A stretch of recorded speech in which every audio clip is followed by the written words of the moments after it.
नमस्कार। Super India news TV में आपका स्वागत है। मैं हूं राजेश आर्य। आइए देखते हैं आज का विशेष समाचार। कश्मीर में दिखानी होगी और शक्ति। सरकार एवं सुरक्षा बल आतंक विरोधी अभियान को और धारदार बनाए ताकि कश्मीर में सुधरे हालत फिर न बिगड़े।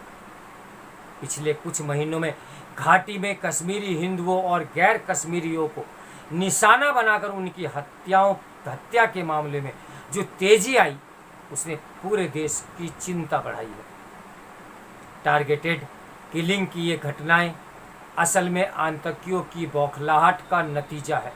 पिछले कुछ समय से सुरक्षा प्रतिष्ठान की सक्रियता उन पर आफत बनकर टूटी है। इस बीच NIA की एक अदालत द्वारा आतंकी यासीन मलिक को सुनाई गई सजा से भी स्पष्ट संदेश निकलता है कि भारतीय राज्य अब आतंकियों से सख्ती से निपटने वाला है। यह भी उल्लेखनीय है कि NIA अदालत ने शांति सुलह का ढोंग करने वाले पाकिस्तानी पिट्ठू हुर्रियत कांफ्रेंस जैसे संगठन को भी आतंकी बताया।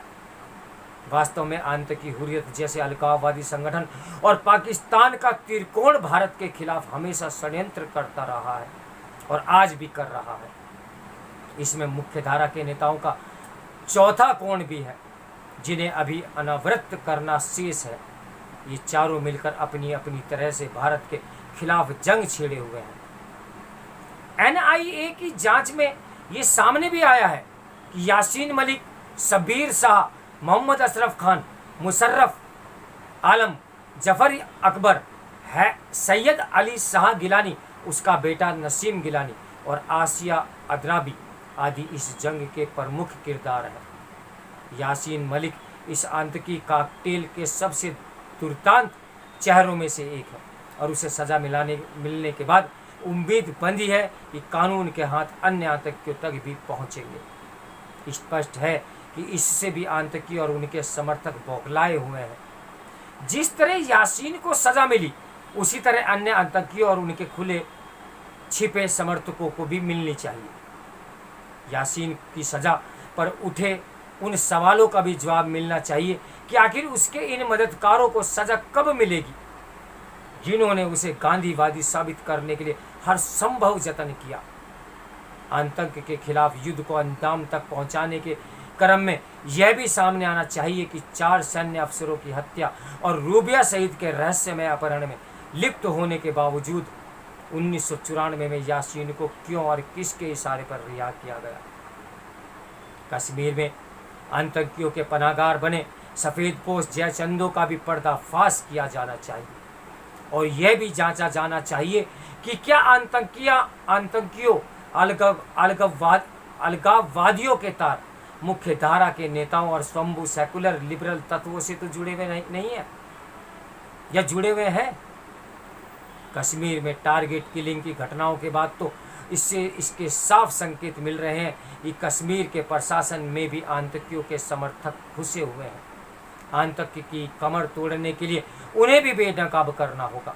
सुरक्षा एवं खुफिया एजेंसियों के साथ न्यायपालिका को भी एक तत्परता दिखानी होगी। कम से कम आतंकवाद के संगीन मामलों का निपटान तो त्वरित गति से होना ही चाहिए। बेहतर हो कि इन मामलों की सुनवाई विशेष अदालतों में हो ताकि आतंकियों और उनके समर्थकों को सबक सिखाने के साथ कश्मीरी आवाम को भी सही संदेश दिया जा सके। यह एक तथ्य है कि पूर्ववर्ती सरकारों ने आतंकवाद को अनदेखी किया। यासीन मलिक जैसे खूंखार आतंकियों को स्वीकार्यता प्रदान करना इसका प्रमाण है।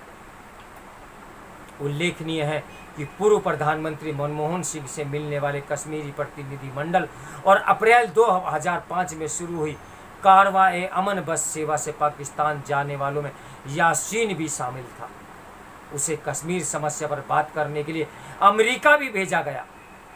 कश्मीर मुद्दे के जबरिया स्टेक होल्डर बने ये आतंकी अलगाववादी और यहाँ तक कि मुख्य धारा के कई नेता भी दिल्ली में भारत की एकता, अखंडता और संप्रभुता की बात करते थे। जम्मू में सेकुलरिज्म और स्वतंत्रता का पाठ पढ़ाते थे और श्रीनगर पहुँचते पहुँचते पाकिस्तान परस्ती पर उतर आते थे। विदेशी पैसों पर पलने वाले इन लोगों ने हमेशा दहशतगर्दी और खून खराबे की फसल बोई और काटी है। ये न सिर्फ भारत के बल्कि अमन, चैन और तरक्की के भी दुश्मन हैं। उन्हें उनकी करतूतों की सजा देकर ही आतंकवाद का खात्मा किया जा सकता है और जम्मू कश्मीर में खुशहाली लाई जा सकती है। अब इस दिशा में काम हो रहा है। यासीन मलिक की सजा पर गुप्तकार गैंग के नेताओं की प्रतिक्रिया इसकी वानगी है। ये प्रतिक्रिया उनके असल चेहरों और मंसूबों को उजागर करती है। क्या ये हैरानी की बात नहीं कि इन नेताओं की प्रतिक्रिया काफ़ी कुछ पाकिस्तान जैसी रही। जम्मू कश्मीर में तेजी से सामान्य हो रहा जनजीवन भी आतंकियों की आंखों में चुभ रहा है। कामकाज के लिए देश भर से लोग राज्य में आ रहे हैं। दशकों बाद इस बार इतनी बड़ी संख्या में सैलानी कश्मीर घूमने निकले। 5 अगस्त 2019 के बाद हुए तमाम सुधारों और सकारात्मक परिवर्तन ने आतंकियों और उनके समर्थकों को बेचैन एवं हवास किया है। ऐसे में सरकार और सुरक्षा बलों को अपने आतंक विरोधी अभियान को और धारदार बनाना होगा ताकि राज्य में पटरी पर आती जिंदगी को आतंकी अपनी करतूतों से बेपटरी न कर सके। इसी के साथ घाटी में कश्मीरी हिंदुओं को बसाने की योजना को दृढ़ता से आगे बढ़ाना होगा। भले ही इसके लिए विशेष कॉलोनियाँ ही क्यों न बनानी पड़े। सुरक्षा के पुख्ता इंतजाम करते हुए लोगों के भरोसे और मनोबल को बनाए रखना अत्यंत आवश्यक है, क्योंकि यह मनोबल की लड़ाई भी है। ये समझने की ज़रूरत है कि आतंकियों और उनके समर्थकों को समय पर सख्त सज़ा देने के से अतिवाद और आतंकवाद बढ़ता ही है। अच्छी बात है कि देर से ही सही लेकिन दुरुस्त कदम उठाए जा रहे हैं। इस समाचार के लेखक केंद्रीय विश्वविद्यालय के प्रोफेसर जम्मू से रसाल सिंह। तो मेरे साथ बने रहिए सुपर इंडिया न्यूज़ टीवी की ब्रेकिंग न्यूज़ के लिए। नमस्कार, मैं हूँ राजेश आर्य।